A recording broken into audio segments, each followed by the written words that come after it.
le decían a él el hombre del overol? ¿De dónde salió eso? Porque era el que mandaba. ¿Era cierto que hasta los Rodríguez le temían? Sí. No, misteriosamente no, eso dice la novela. El cartel de los sapos, que es una mentira. Ese Varela sí es cochino. Ay, mira, eso sí es cochino, ese man bebé lo ve. De mi intención de someterme voluntariamente a la justicia y a acogerme a los beneficios.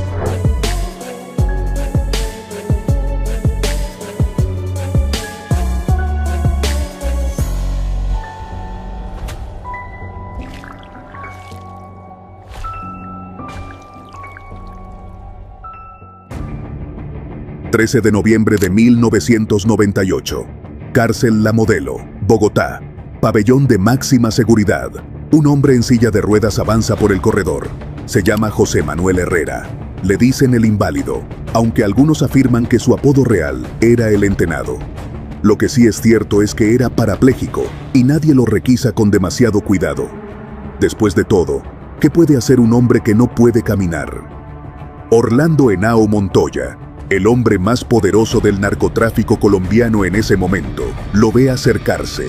Lo conoce bien, compartieron celda, compartieron negocios y compartieron enemigos. Pero hace apenas 8 días, hombres de Henao, bajo las órdenes de Wilber Varela, asesinaron en la cancha de fútbol de la cárcel de Palmira a Elmer Pacho Herrera, medio hermano de José Manuel. José Manuel no viene a conversar. Lleva un arma escondida en un compartimiento de su silla de ruedas. 6 disparos retumban. Orlando Henao Montoya cae muerto. El jefe del cartel del norte del Valle, el hombre que articuló la organización de narcotráfico más productiva en la historia de Colombia, acaba de ser ejecutado por un hombre que no podía caminar. Lo que nadie sabía en ese momento era que la muerte de Henao iba a desatar algo mucho peor que una venganza. Iba a encender una guerra de todos contra todos que duraría más de una década. Dejaría miles de muertos y terminaría destruyendo por completo a una organización que en su mejor momento llegó a exportar cantidades absurdas de cocaína al mundo.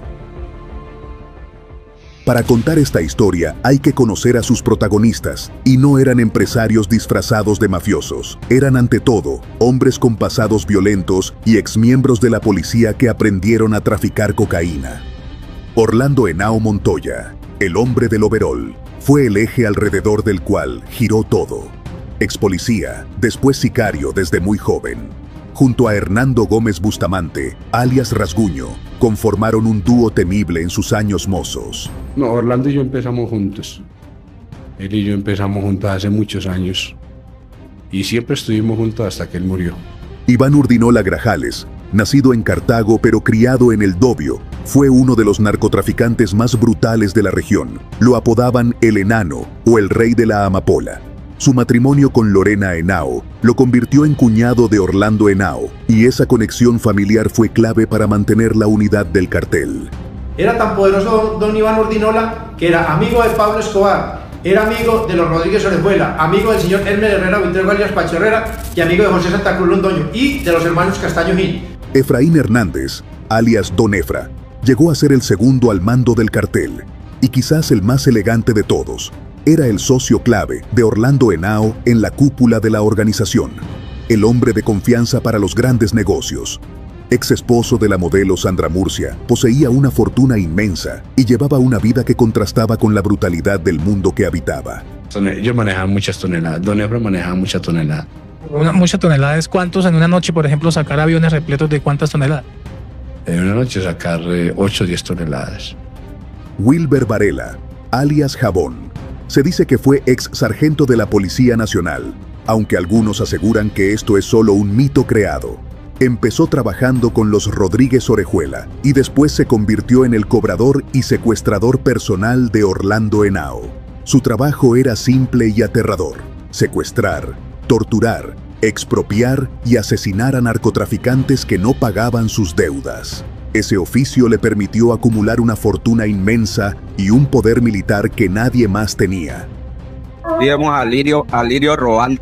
Diego Montoya Sánchez, alias Don Diego, creció a la sombra de Iván Urdinola. Tenía mucho dinero y mucho poder militar, y terminó librando una de las guerras más brutales dentro del cartel del norte del Valle.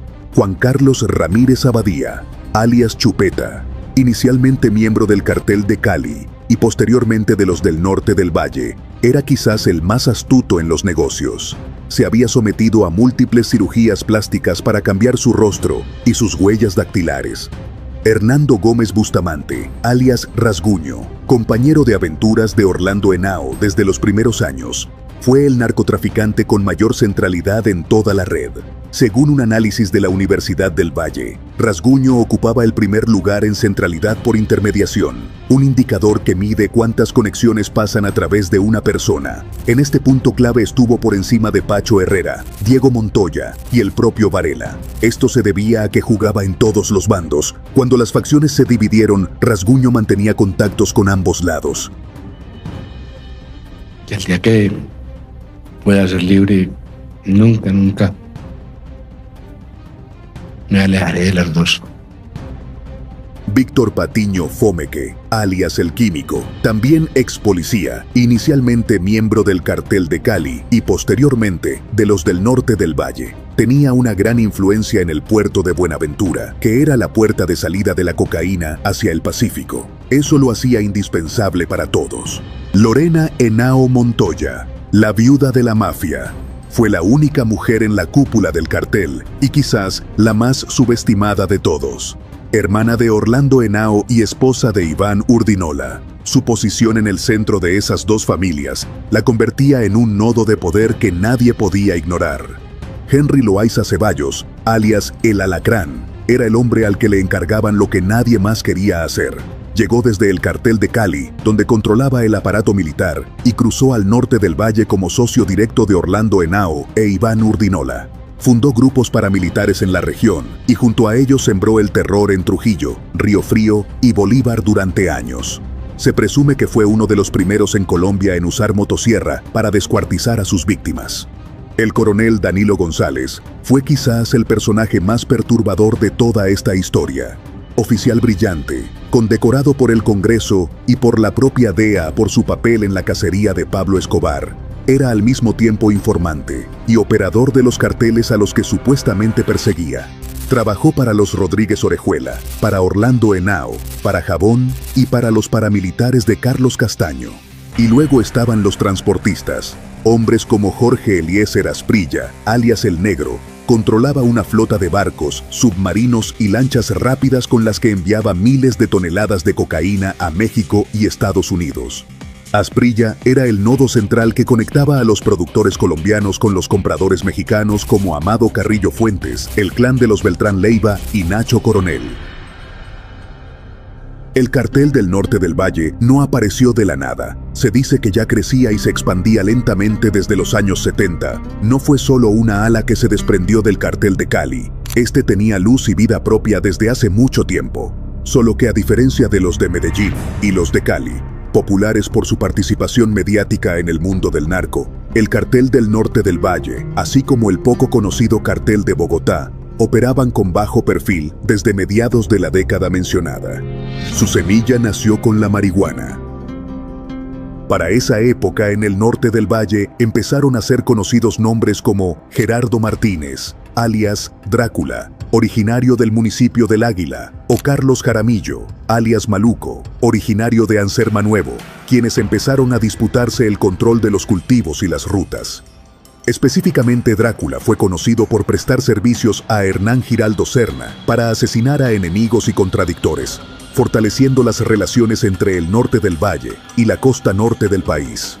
Estas muestras de violencia germinaron dentro de núcleos delincuenciales de contrabandistas, incipientes comerciantes de marihuana y cocaína y secuestradores, quienes hacia 1975 estructuraron tres grandes ejes en el occidente del país, entre los que se encontró el eje Cartago-Pereira-Armenia. De esta manera, el norte del Valle empezó a constituirse como un punto estratégico para el tráfico de estupefacientes. En este contexto, Gerardo Martínez, conocido en la región por vestir frecuentemente de negro, fue uno de los pioneros en trazar las primeras rutas, tejer los primeros contactos y poner a trabajar a los muchachos de la región. Entre esos muchachos estaban Orlando Henao, Efraín Hernández, Iván Urdinola, Javier Baena y Luis Hernando Gómez Bustamante, alias Rasguño.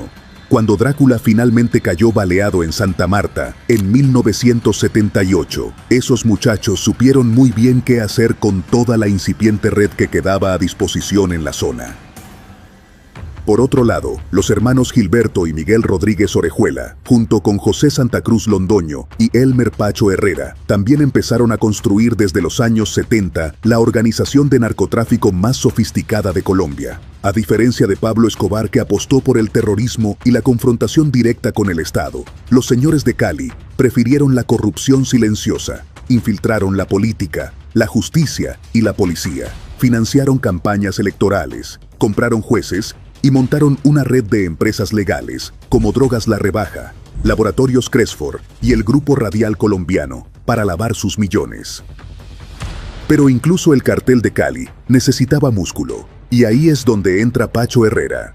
Herrera fue la conexión directa entre los de Cali y el norte del Valle. Controlaba las bandas sicariales del cartel y mantenía relaciones estrechas con los narcotraficantes emergentes de la zona, como el ya mencionado Orlando Henao Montoya e Iván Urdinola, así como con Víctor Patiño Fomeque y otros que en ese momento eran piezas menores en el engranaje de Cali.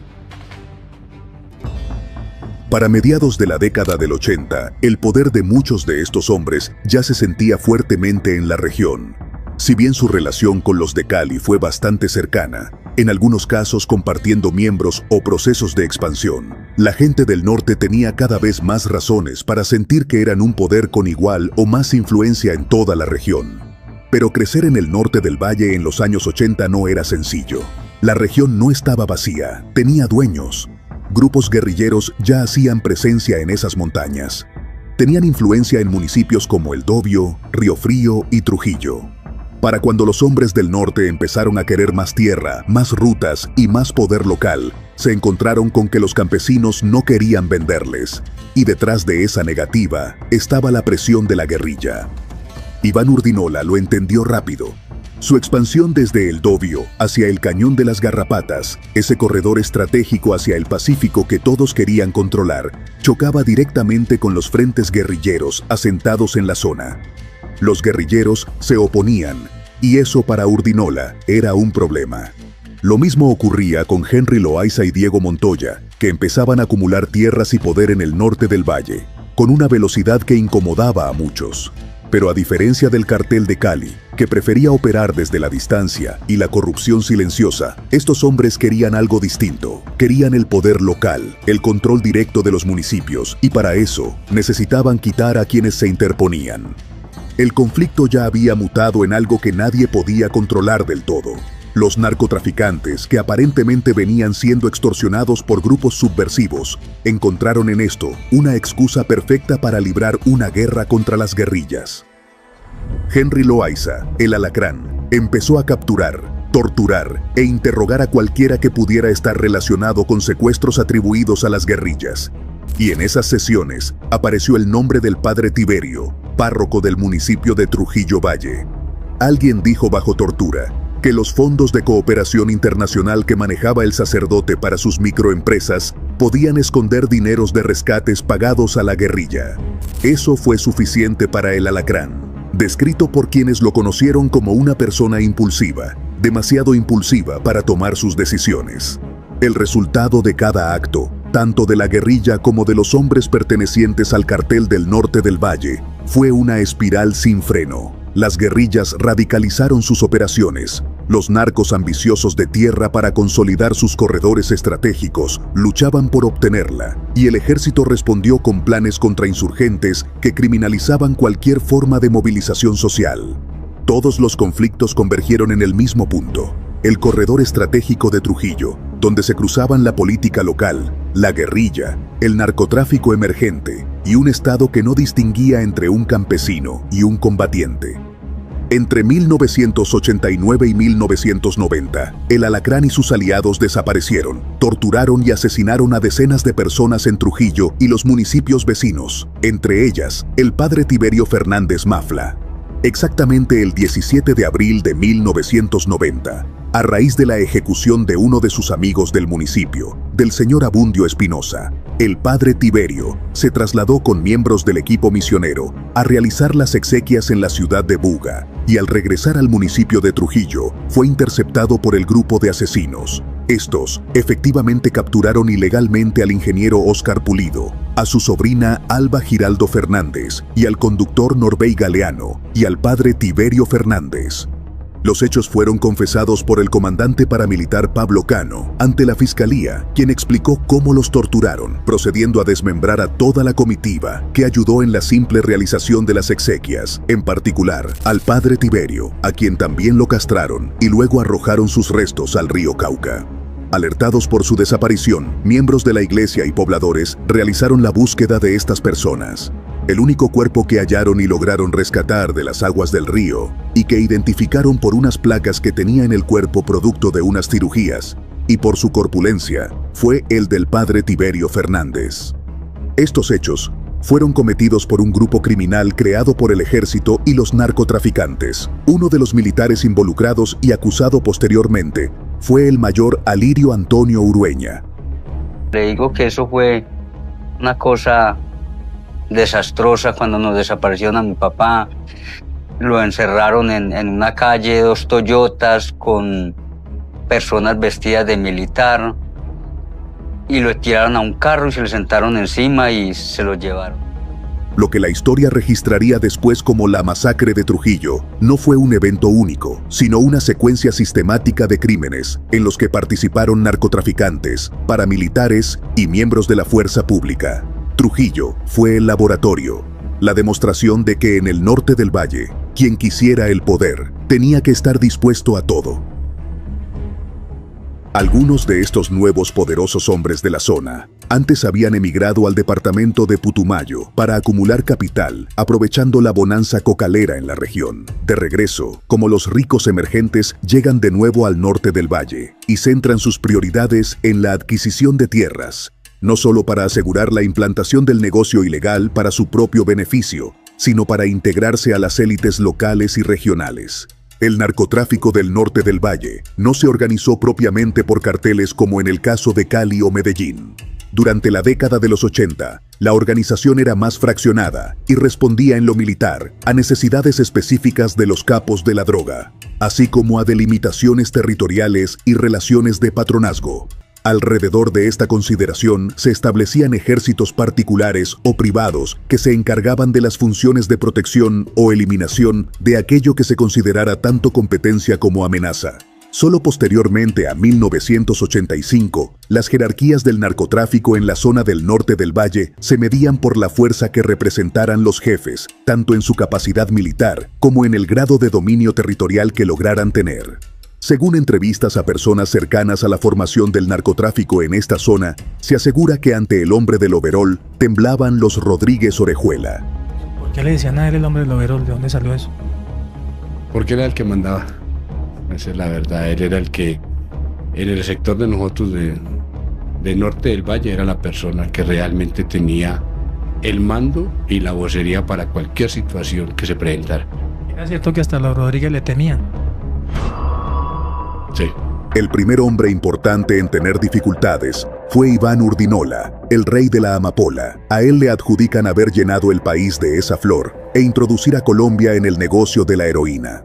Varios informes dan cuenta de grandes propiedades donde se desarrollaba el negocio, con pistas aéreas clandestinas, antenas parabólicas para comunicación privada y grandes viviendas lujosas. Fue capturado en abril de 1992, en su lujosa hacienda en jurisdicción de Zarzal, en el Valle del Cauca. Esto marcó el principio del fin de su reinado personal, aunque por muchos años, aún desde la cárcel, siguió siendo un hombre con alta influencia dentro del cartel.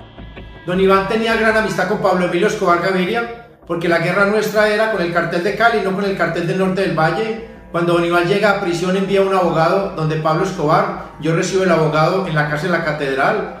Don Iván era tan importante que don Iván trató de arreglar la guerra entre el cartel de Cali y el cartel de Medellín. Llegó hasta las puertas de la cárcel de la Catedral y se devolvió. ¿Por qué se devolvió don Iván Urdinola de la puerta de la cárcel de la Catedral? Nosotros lo estábamos esperando y al final nunca llegó. Se devolvió porque los hermanos Castaño Gil, directamente Carlos Castaño Gil le dijo que posiblemente Pablo Escobar Gaviria lo podía secuestrar y lo podía matar dentro de la cárcel de la Catedral. Pero el patrón no era así, el patrón era amigo de don Iván Urdinola.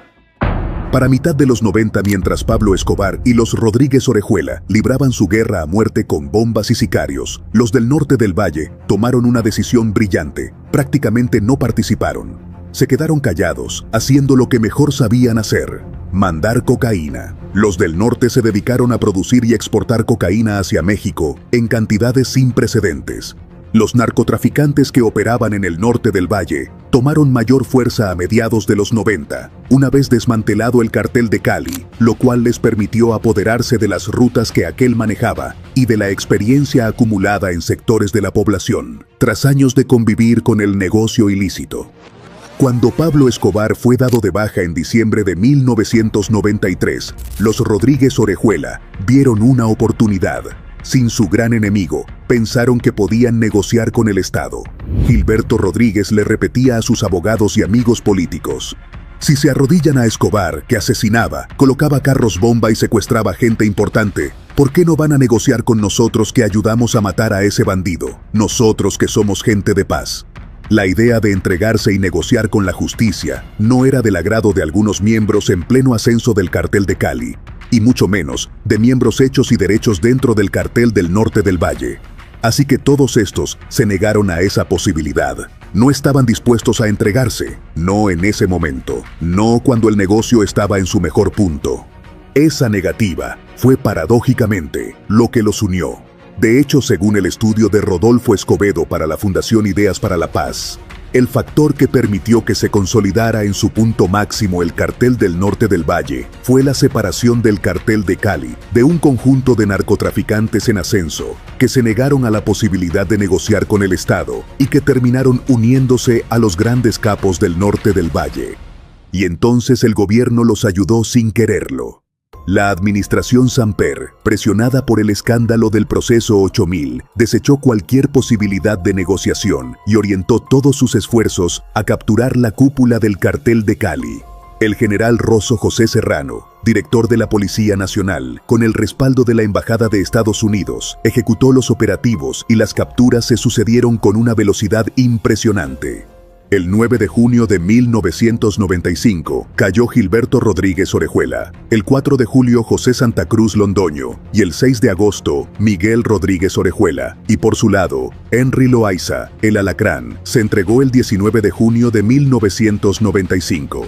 Tan solo un par de semanas luego de la captura de los capos de Cali, se entrega a las autoridades Víctor Patiño Fomeque, el químico, uno de los miembros más influyentes dentro de la red de Cali y quien posteriormente hizo parte de los del norte del Valle. Volveremos más adelante con él, porque es un hilo que provocó violentas retaliaciones dentro del cartel del norte del Valle. Así, el camino quedó despejado, y no se descarta que los del norte del Valle hayan colaborado para que las autoridades debilitaran al cartel de Cali. Según Escobedo, obviamente tampoco se debe descartar que hayan estado en el trasfondo de la baja de Chepe Santa Cruz, quien se fugó de la cárcel La Picota y apareció muerto el 5 de marzo de 1996 en Medellín. Con los señores de Cali presos y Pablo Escobar muerto, el cartel del norte del Valle vivió lo que los investigadores Boris Salazar y Lina María Restrepo llamaron un mundo de ensueño. Orlando Henao se erigió como el nuevo jefe de toda la región. Su habilidad para maniobrar vendría quizás de la experiencia que adquirió cuando perteneció a la policía, pues algunos miembros de su organización también fueron oficiales retirados. Esto le llevó a establecer buenas conexiones con la policía durante mucho tiempo, teniendo bajo su nómina al coronel de la policía Danilo González Gil, quien había trabajado un tiempo para los hermanos Rodríguez Orejuela, pero que luego se cambió de bando al mejor postor, pues ya para esa instancia el cartel de Cali se estaba derrumbando. El hombre del overol tenía la capacidad de articular a narcotraficantes que se odiaban entre sí y mantener un mínimo de orden en una organización que en realidad nunca fue un cartel en sentido estricto. Cada narcotraficante operaba de forma autónoma.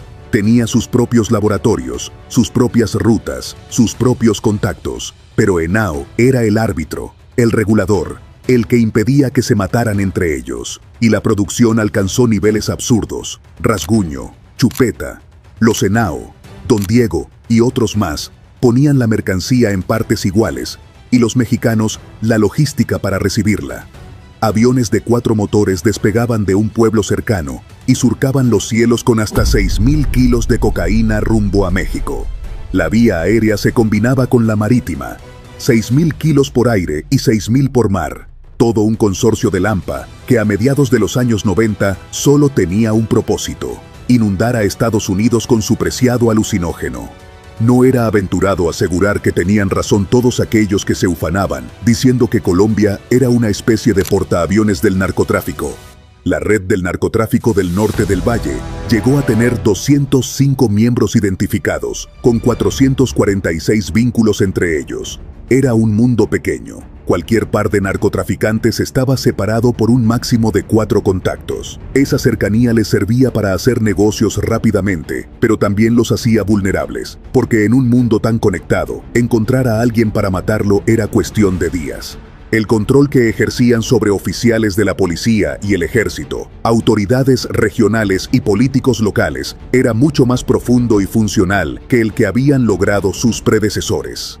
Y la alianza con los paramilitares, especialmente con Carlos Castaño y las autodefensas, les daba una ventaja militar que parecía insuperable. El centro operacional del cartel estaba en Cartago, Roldanillo, Anserma y La Unión, estando en Cartago sus más grandes y efectivas escuelas de sicarios manejadas por paramilitares y exmilitares nacionales y asesorados por extranjeros. El cartel del norte del Valle vivía su mejor momento. Kilos y kilos de cocaína llegaban a México. Se dice que este cartel fue el que impulsó de gran manera la expansión económica y violenta de los carteles mexicanos, quienes les compraban cantidades exorbitantes para llenar el mercado gringo de polvo blanco.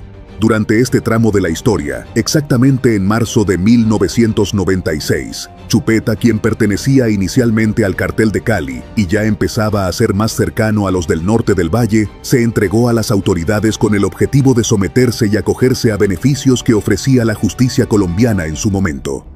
Para hacerles saber de mi intención de someterme voluntariamente a la justicia y acogerme a los beneficios que brinda el sometimiento y hacer una colaboración eficaz con la justicia.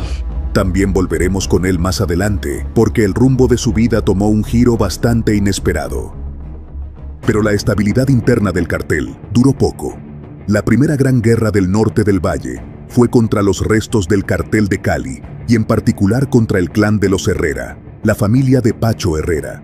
Todo empezó en mayo de 1996, cuando Wilber Varela, bajo órdenes de Orlando Henao, organizó un atentado contra William Rodríguez Abadía, hijo de Miguel Rodríguez Orejuela, en un restaurante del barrio Santa Mónica de Cali. Algunas hipótesis dicen que el ataque fue ejecutado por Luis Enrique Calle Serna, alias Comba. Sin embargo, esto nunca se ha confirmado. William recibió 8 tiros que inexplicablemente no lo mataron.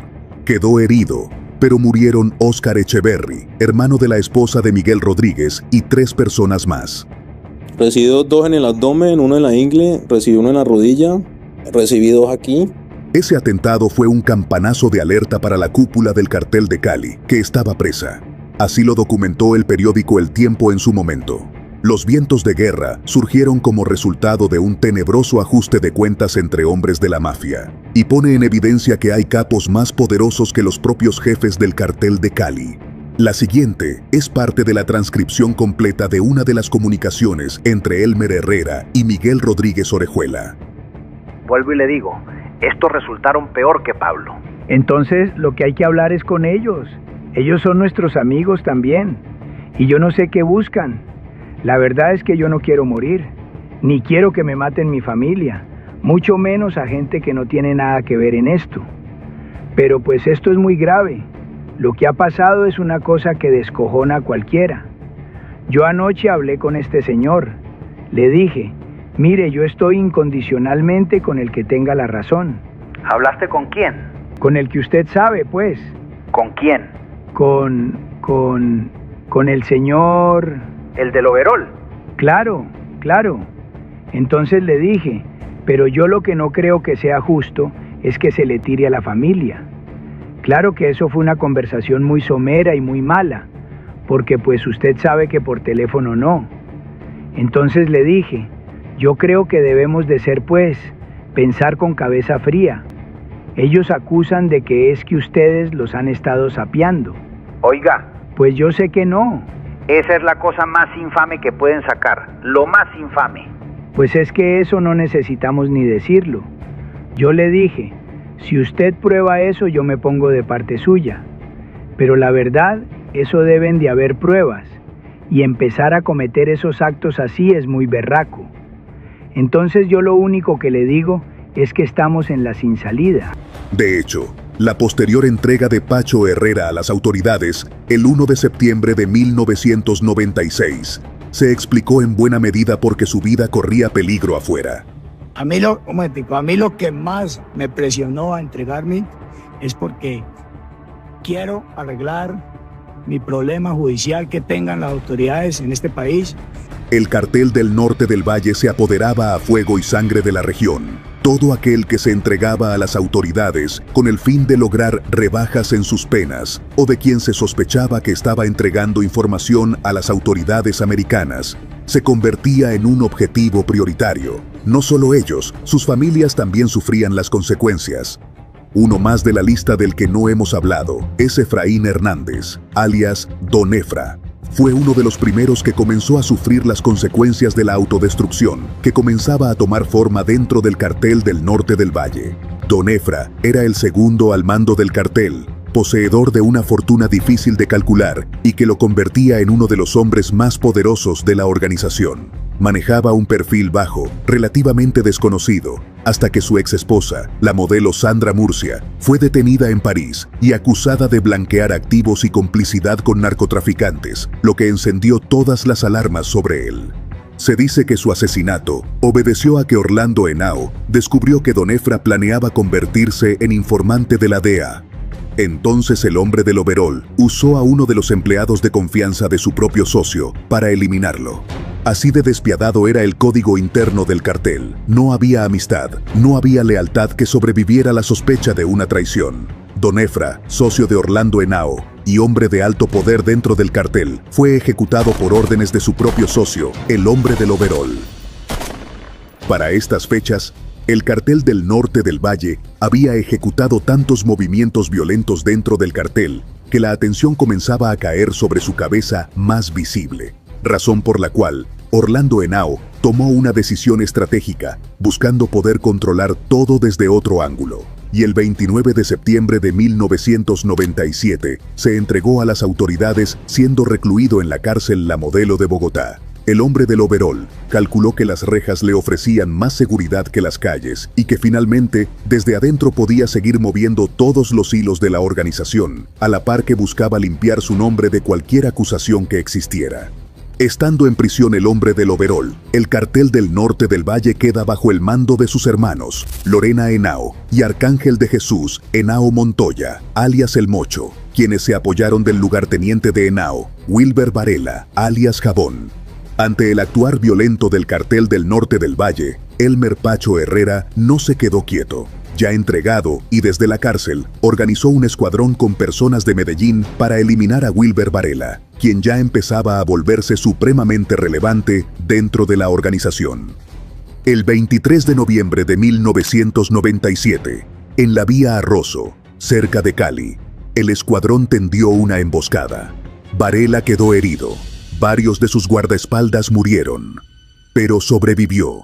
Varela se desplazaba en un Renault 18 con blindaje nivel 3 junto a sus hombres cuando 3 vehículos lo alcanzaron y abrieron fuego, hiriéndolo en el abdomen.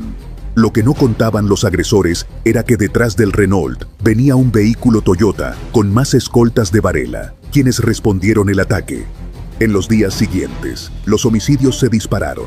Según la revista Semana, la disputa dejó al menos 70 personas muertas en menos de un año, todas vinculadas directamente a los carteles. Cayeron abogados, testaferros, socios, guardaespaldas y familiares de ambos bandos. Y entonces vino el día que lo cambió todo. 5 de noviembre de 1998, cárcel de máxima seguridad de Palmira. Elmer Pacho Herrera jugaba fútbol en la cancha del penal. Rafael Ángel Uribe Serna, tío de los hermanos Calle Serna, sicarios de Varela, logró ingresar al patio y lo acribilló. Herrera cayó muerto en la cancha de fútbol. Uribe Serna llegó a la cárcel a las 9 de la mañana, vestido de paño, con maletín, con cara de abogado. Se identificó en la entrada, cruzó el detector de metales, pasó 2 puestos de control. Nadie lo detuvo, nadie sospechó nada. Entró al patio, vio a Pacho Herrera. Se le acercó por la espalda y le descargó 7 tiros en la cabeza con una pistola de fabricación alemana. Hasta hoy, el IMPEC no pudo explicar cómo entró esa arma al penal. Los compañeros de Pacho lo cazaron y casi lo matan a golpes. Un comando policial tuvo que entrar a rescatarlo. Al día siguiente, Uribe Serna salía en silla de ruedas rumbo a Bogotá. Ante la fiscalía dijo que Pacho lo había amenazado, que lo obligó a intentar matar al esmeraldero Víctor Carranza, que cuando no pudo cumplir la misión su vida quedó en juego. Nadie le creyó. Las autoridades sabían que era un libreto preparado para no dejar rastro de quien ordenó el crimen. 12 horas después, 3 personas cercanas a Herrera fueron asesinadas en una céntrica calle de Cali. Era la mano del cartel del norte del Valle cobrando una deuda.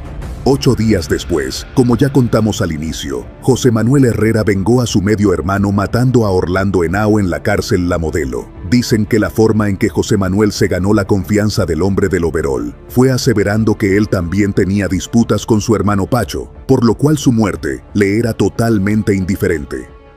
Hace pocos minutos se presentó un en el pabellón de alta seguridad de la cárcel Modelo de Bogotá. Jorge Orlando Montoya, cuñado del Iván Urdinola, fue asesinado al parecer por José Manuel Herrera, hermano del también asesinado Pacho Herrera.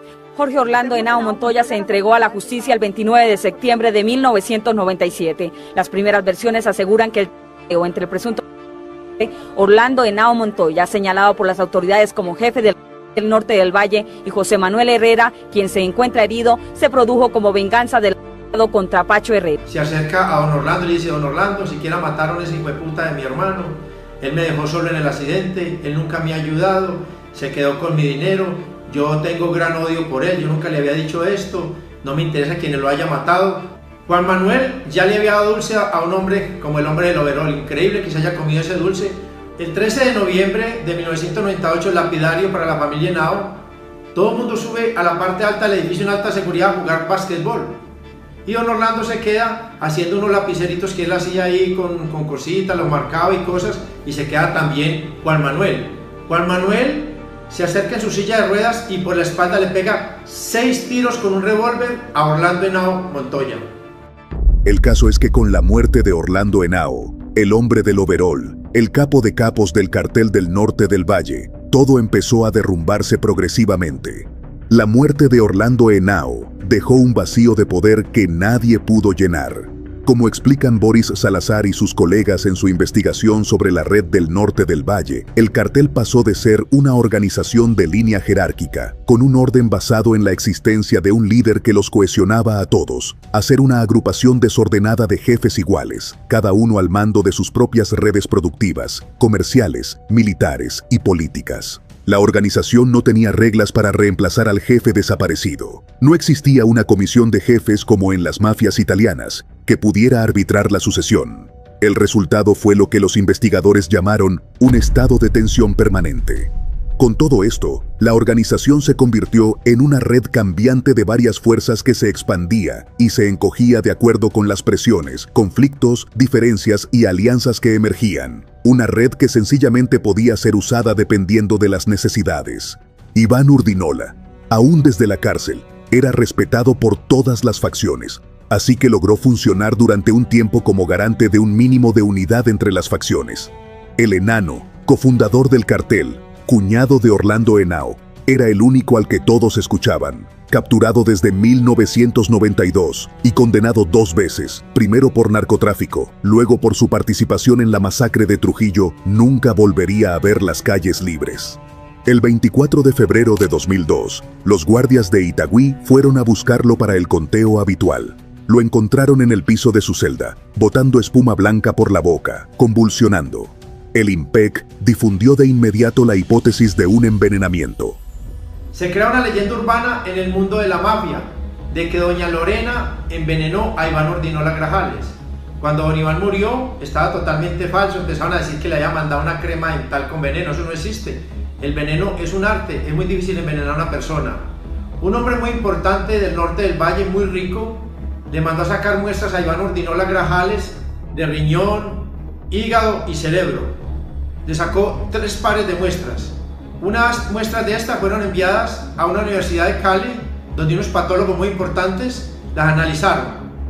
Y no dijo nada este señor importante. Envió también otro grupo de muestras a los Estados Unidos de Norteamérica, unas a Houston, Texas.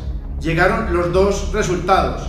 ¿Cuál fue el resultado? De que no hubo envenenamiento. Este hombre importante del norte del valle se gastó una fortuna en estos exámenes. Total, don Iván Urdinola Grajales científicamente murió de un infarto. Por cierto, Iván Urdinola escribió un libro por esos tiempos. Este libro se llamó La historia de mi vida, un ejemplar sin editorial y que a la fecha es muy difícil de conseguir. Estas son algunas de las páginas que se logran encontrar.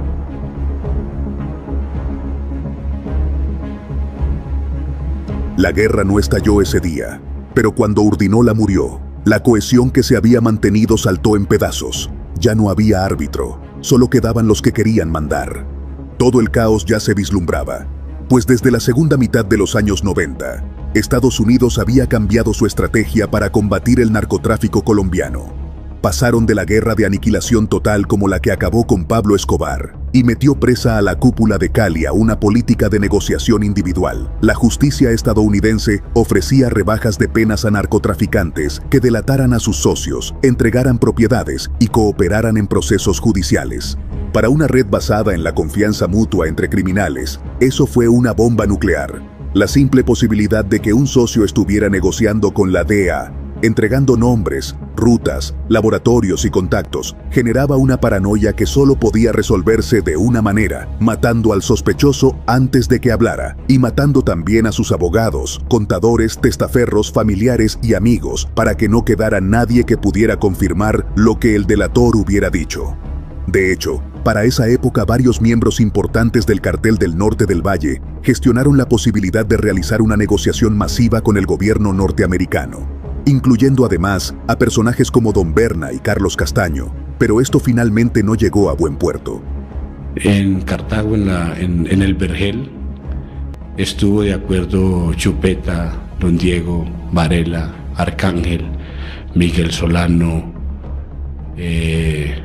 Berna, Carlos Castaño. Todo el mundo estaba de acuerdo en que se diera esa situación. Pero pues después esas cosas se fueron al piso porque Carlos no pudo hacer nada y estaba muy loco. ¿Estaba muy loco? Sí, ya Carlos estaba muy loco. ¿Qué es? ¿Por qué? ¿Por qué? Decía una cosa por la mañana, al mediodía otra y por la noche otra. Entonces ya nadie le creía lo que él decía. Y yo cometí un error en esa cuestión de que nosotros estábamos manejando para un sometimiento masivo, buscando un sometimiento masivo al gobierno americano. Invitamos a Carlos y Carlos filtró eso por todas partes y era lo primero que habían pedido, que eso no se podía filtrar. Entonces perdimos credibilidad. La amenaza de la delación mutua condujo a una violencia creciente que se extendió a las redes de amigos, socios, familiares y conocidos de los delatores, presuntos o reales, alcanzando registros de varios centenares anuales en los peores años. Esto es lo que transformó al Cartel del Norte del Valle en el Cartel de los Sapos. Los narcotraficantes, en su afán por sobrevivir, encontraron en su enemigo más temible, el gobierno de Estados Unidos, un aliado contra sus propios socios. La delación se convirtió en arma de guerra. Alias Jabón sería quien aprovecharía bastante todos estos cambios operacionales, ganándose aún más la confianza de la familia Henao, pues sabía que él, como jefe de seguridad de su expatrón, conocía a fondo cómo se movía la organización y tenía bajo su mando a más de 20 oficinas de cobro que trabajaban para él. Esto le llevó a escalar inmediatamente dentro de la familia Henao, convirtiéndose así en la cabeza principal del cartel, tomándose atribuciones muchas veces sin contar con los demás nodos existentes. Inicia entonces su régimen de terror, fumigando a todo aquel que se interpusiera en su camino de crimen, o con aquellos que continuaran afectando a la organización, delatando a sus socios con la DEA. Esto conlleva a que se empiecen a generar nuevos roces dentro de los miembros del Cartel del Norte del Valle, pues notaron que alias Jabón cada vez operaba con su estilo de gatillero sin importarle los códigos, expropiando a todo aquel que se le torciera y dejando todas las propiedades como botín de guerra. Esto llevaría a que muchos miembros del Cartel del Norte quisieran aliarse a su bando para no tenerlo como un potencial enemigo. Las fuerzas que aún existían alrededor del núcleo del Cartel del Norte del Valle, al final se fraccionaron en dos grupos, algo que ya se veía venir, pero que estalló a raíz de los soplones que estaban trabajando para la DEA. Todo empezó con Miguel Solano, alias Miguelito, quien fue en su momento el hombre de confianza de alias Don Diego, y que estuvo gestionando arreglos con la justicia de Estados Unidos para delatar a capos a cambio de algunos beneficios. Wilber Varela, quien siguió los mismos lineamientos de su expatrón, de no mantener sapos dentro de su organización, decide que cualquier delator, sin importar quién fuese, sería fumigado y sus propiedades pasarían a ser un botín de guerra. Por tanto, la eliminación de Miguel Solano, narcotraficante y amigo cercano de Don Diego, se ejecutó en una discoteca de Cartagena en diciembre de 2002, partiendo la estructura del Cartel del Norte del Valle en dos mitades definitivamente irreconciliables. De un lado, Wilber Varela, alias Jabón, y del otro lado, Diego Montoya, alias Don Diego. Empiezan así las nuevas alianzas dentro de cada bando, esto a raíz de nuevas rencillas y traiciones. Por el lado de alias Rasguño, decide fortalecer sus relaciones con Wilber Varela. Esto a raíz del robo originado por un cargamento de 500 kilos de coca, por parte de alias La Iguana, sobrino del fallecido Iván Urdinola. El clan Urdinola, por su parte, recurre entonces a la ayuda y el respaldo de su viejo socio, el capo Diego Montoya. Las alianzas de Wilber Varela son más eficaces, pues con su régimen de terror logra aliarse con los demás miembros del Cartel del Norte del Valle, como la familia Henao, con la que ya contaba con su voto de confianza, con alias Chupeta, quien para esa fecha había logrado la libertad, aunque nuevamente se encontraba solicitado y prófugo, con alias Tocayo, medio hermano de Patiño Fómeque, y con el coronel ya retirado Danilo González. Pero por disputas internas o casos ajenos se va desintegrando su grupo delictivo. Por un lado, alias Jabón da la orden de asesinar a Juan Carlos Ortiz, alias Cuchilla, el mejor amigo de Chupeta. Esto aparentemente a raíz de un complot orquestado en su contra. Más adelante ocurre algo similar, pero en este caso sería alias Chupeta quien descubre que el hermano de Tocayo está colaborando con la DEA, por lo cual Chupeta le exige a Jabón que acabe con su mejor amigo por traidor y delator. Las consecuencias fueron devastadoras. Chupeta desató una vendetta en contra de Víctor Patiño Fómeque que no perdonó a nadie. Según registros encontrados en los computadores de Chupeta, entre febrero de 2004 y marzo de 2006, pagó 3.113 millones de pesos colombianos para asesinar a 82 personas vinculadas a la organización de Patiño. Cayeron familiares de Patiño, todos menos su madre, abogados, contadores, testaferros, sicarios, amigos. La venganza arrasó con prácticamente toda la antigua vecindad del delator. Estos roces entre alias Jabón y Chupeta llevan a que su sociedad se acabe, iniciando un enfrentamiento en donde Chupeta se convierte en objetivo militar para Wilber Varela, razón por la cual Chupeta decide huir a Brasil. Por su lado, Rasguño también decide salir del país ante la tensa guerra que se vivía.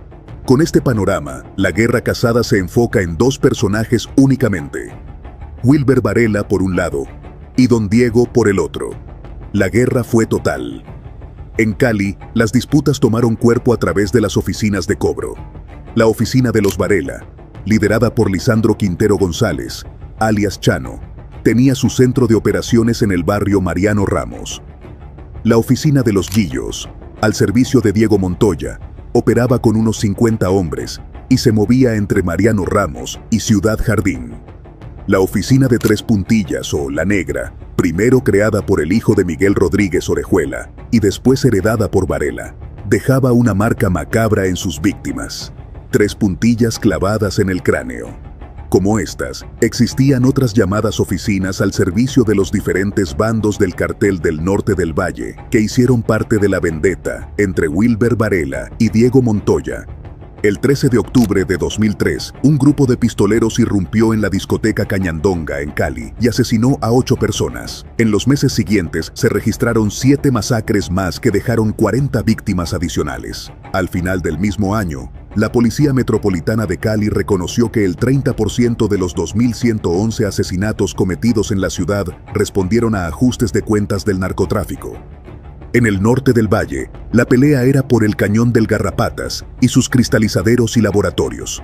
Don Diego con su ejército privado, un grupo armado al que apodaron Autodefensas Unidas del Valle o Los Machos, y Wilber Varela, con otro grupo narcoparamilitar conocido como Los Rastrojos. Se enfrentaron pueblo por pueblo y vereda por vereda. Esta guerra a muerte entre ambos bandos fue por viejas deudas pendientes, pero además tenía un trasfondo, el de quedarse con el poder absoluto del negocio, por lo cual querían apoderarse del Cañón del Garrapatas, una zona clave para el tráfico de drogas. Dentro de toda esta vendetta también cayó acribillado Julio Fabio Urdinola, en 2004, hermano de Iván Urdinola, quien se desplazaba en una camioneta en inmediaciones del barrio Nicolás de Federman, en el occidente de Bogotá. Para ese mismo año, ante tanta presión, el coronel retirado Danilo González gestionaba negociaciones con el gobierno americano, y el día que se disponía a viajar a los Estados Unidos, fue asesinado. Un pacto temporal entre ambos bandos mediado por Carlos Mario Jiménez, alias Macaco, un jefe paramilitar, logró bajar la violencia entre 2005 y 2006, pero fue solo una tregua. La guerra se reanudó hasta que las capturas y muertes de los jefes principales fueron desmantelando la organización. Primero con la captura y extradición de Diego Montoya, luego con la huida de Wilber Varela a Venezuela, donde aparentemente terminaría asesinado. La destrucción del cartel del norte del valle fue todo un proceso. Los capos cayeron uno por uno durante varios años. Rasguño fue capturado en Cuba en 2004 y extraditado a Estados Unidos, donde negoció con la justicia. El hombre que más conexiones tenía en toda la red desapareció del tablero. Víctor Patiño negoció con Estados Unidos y se convirtió en informante. Su traición y la venganza de Chupeta aceleró la espiral de violencia. Por su colaboración, salió de prisión en el 2010 y su paradero aún es incierto. Algunos dicen que se encuentra en un tercer país, viviendo en el anonimato, pero otros aseguran que en su momento formó nuevas alianzas para acabar con los rastrojos. Henry Loaiza Ceballos, alias El Alacrán, fue uno de los primeros en salir del tablero. Se entregó a las autoridades en 1995 y fue condenado por 43 homicidios, 22 secuestros y un desaparecido, hechos relacionados con la masacre de Trujillo. Cumplió su condena, salió y volvió a delinquir. En 2019 fue capturado en Putumayo, donde al parecer usaba la construcción de una iglesia como fachada para sus operaciones criminales. En 2023 cayó de nuevo. El Alacrán nunca pudo salirse del negocio, pero sigue vivo. Lorena Henao Montoya, alias la viuda de la mafia, hermana de Orlando Henao y esposa de Iván Urdinola, no fue una figura decorativa del cartel. Con su esposo preso y su hermano muerto, tomó las riendas de los negocios. Algunos afirman, pero otros desmienten su alianza con Varela para sobrevivir dentro de la guerra. Capturada en Panamá en 2004, fue condenada por concierto para delinquir y testaferrato. Salió de la cárcel en 2011. Un año y medio después, el 27 de diciembre de 2012, sicarios la interceptaron en la vía entre Armenia y La Tebaida. Murió de un tiro.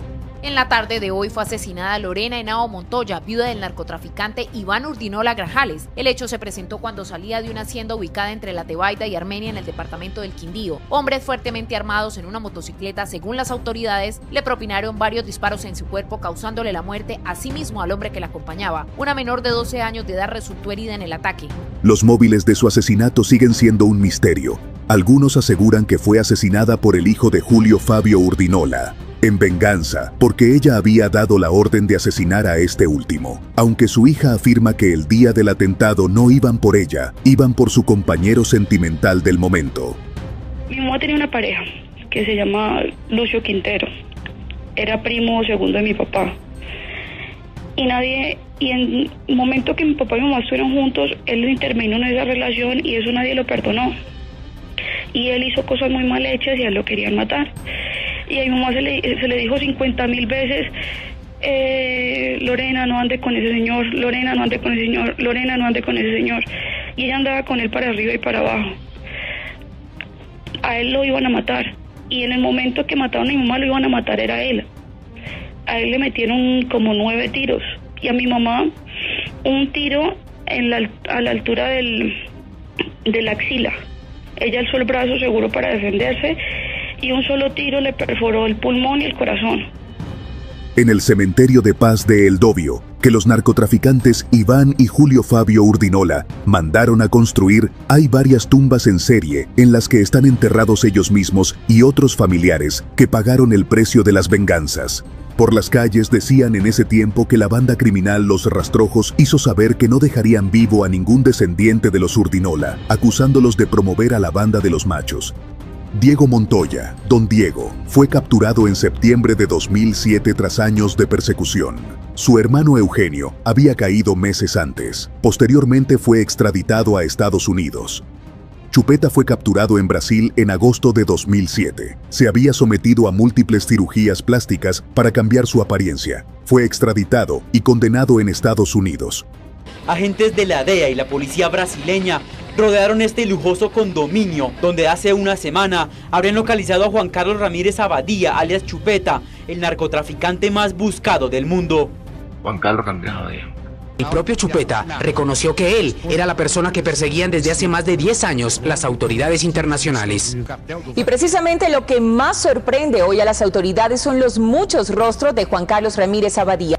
11 cirugías en la cara, alias Chupeta, se había convertido en un mito, pues más de una vez el mismo capo se había encargado de hacer correr el rumor de su muerte. Las primeras imágenes reveladas por la policía dejan en evidencia las cirugías plásticas a las que se sometió alias Chupeta para cambiar su rostro y despistar a las autoridades.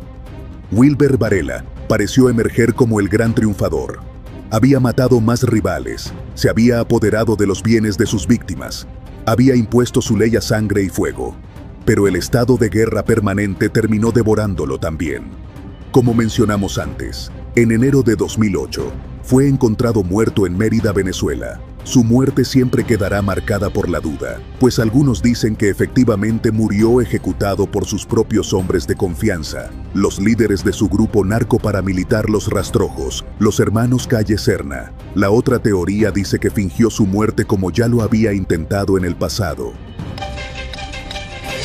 Mucha atención, el director de la Oficina Nacional Antidrogas de Venezuela acaba de confirmar que sí es el cuerpo de Wilber Varela alias Jabón, uno de los encontrados en un hotel de la ciudad de Mérida. El fiscal primero del Circuito Judicial Penal del Estado de Mérida, Venezuela, dictó orden de captura por la muerte de Varela contra Walid Maclet García, alias El Árabe, el vicepresidente de la Asociación de Comerciantes de Venezuela, el nuevo dueño de la aerolínea Aeropostal y un cercano amigo del general Luis Acosta Carles, escudero del presidente Hugo Chávez. Un informe secreto de la policía del estado de Mérida señala que el empresario tenía una cita con Varela porque aparentemente el venezolano le debía dinero. Dice el documento que durante el encuentro el narcotraficante recibió 3 impactos de bala. Según se conoció, los restos serán recibidos en esta ciudad y llevado a Cali. Sobre quién contrató el servicio y desde dónde nadie quiere hablar. ¿Lo llamaron a ustedes de Mérida o de Cali o de dónde para contratar el servicio? No, realmente no sé quién contrató el servicio. Esta fotografía tomada el pasado 7 de febrero por el pool de abogados de Varela comprueba la muerte del capo. Los abogados viajaron a Venezuela para reclamar el cuerpo y presentar la autorización para que la funeraria Servicios Previsivos Especiales El Remanso reclamara el cadáver. Pero Varela fue sepultado en la ciudad de Tobar, en Venezuela. Con Varela muerto y Montoya extraditado, los hermanos Calle Serna, Luis Enrique y Javier Antonio se quedaron con lo que quedaba de Los Rastrojos. Y por otro lado, Héctor Mario Urdinola, alias Chicho o El Zarco, uno de los últimos vestigios del clan Urdinola, tomaba el control de los machos en alianza con los llamados urabeños. Pero ya no era un cartel, era un conjunto de redes fragmentadas que se dedicaban cada vez más a la extorsión, el microtráfico y la violencia urbana. Los Comba expandieron Los Rastrojos desde el suroccidente colombiano en Nariño hasta el Bajo Cauca antioqueño, Córdoba y Catatumbo. En Cali, mantuvieron bajo su control varias oficinas de cobro, la de alias Niño Malo, la de Los Tíos y la de Chocolate, entre otras. Pero incluso ellos al final negociaron. Javier Antonio Calle Serna se entregó a las autoridades en el primer semestre de 2012 y su hermano Luis Enrique lo hizo a finales del mismo año. Ambos buscaban evitar la suerte de sus predecesores, una bala o una cadena perpetua sin negociación.